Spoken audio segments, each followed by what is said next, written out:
Бул жер кендеги алтынды чайкоочу заводдун ичи. Мында зарыл болгон бардык жабдуулар орнотулууда. Аны менен катар ишканада иштей турган жумушчулар атайын окутуулардан өтүп, өндүрүштөгү заманбап жабдыктар менен иштөөнүн шарттарын үйрөнүшүүдө. Адистердин айтымында заводдо иш процессинде суу аз өлчөмдө колдонулат. Жана сыртка агып чыккан суу кайра атайын түтүктөр аркылуу ишканага кайтарылат. Суу аз талап кылынат да, где-то 1300 куб бир суткада. Суусун алып кайра процесске кетет, а кургагы болсо хвостохранилищеге сухое складирование деп коет. Ал жерде өзүнчө мындай көлчүк, пруд деп коебуз да. Ошол жерде насостор бар, мисалы могу кар жаайт, жамгыр жаайт. Ошол суулар толгондо ошону кайра айдап келип эле заводко киргизет да. То есть сыртка бул жактан суюк эч нерсе чыкпайт. Ошол заводдун ичинде, главный корпустун ичинде цианид кошулган пульпаны обезвреживание кылабыз.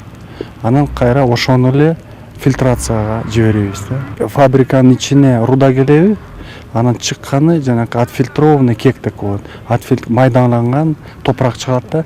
Бирок ошол майдаланган топуракта уже алтын баш чыга албайт. Цианидти жанакы жокко келтиргенбиз. ПДК нормага чейин. И сууну дагы кайра фильтрация кылып кайра пайдаланабыз да.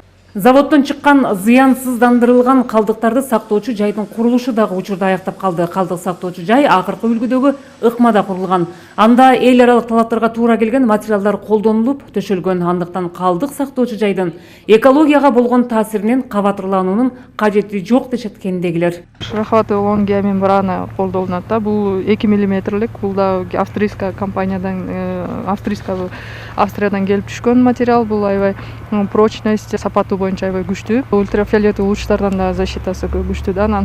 Анын үстүнөн кайра защитный слой деп геотекстилди кайра колдонобуз да. Ошо геомембрананы өзүн сактоо үчүн үстүнөн кайра 0,5 метрге топону түшөп, уплотнять этип курулат да. Хвостохранилищенин бир негизгилиги анткени бул сухой болуп, калдыктардан чышталган суу, сарыккан суулар өтпөйт да.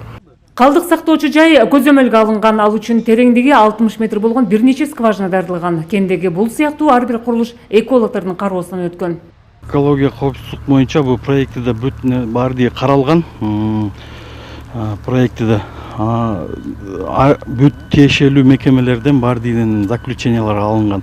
Адистер бул калдык сактоочу жай уникалдуу жаңы ыкма менен курулгандыктан экологияга эч бир терс таасири тийиши мүмкүн эмес экендигине кепилдик беришет. Салика Сариева, Нурлан Иманалиев, Ала 24, Талас облусу.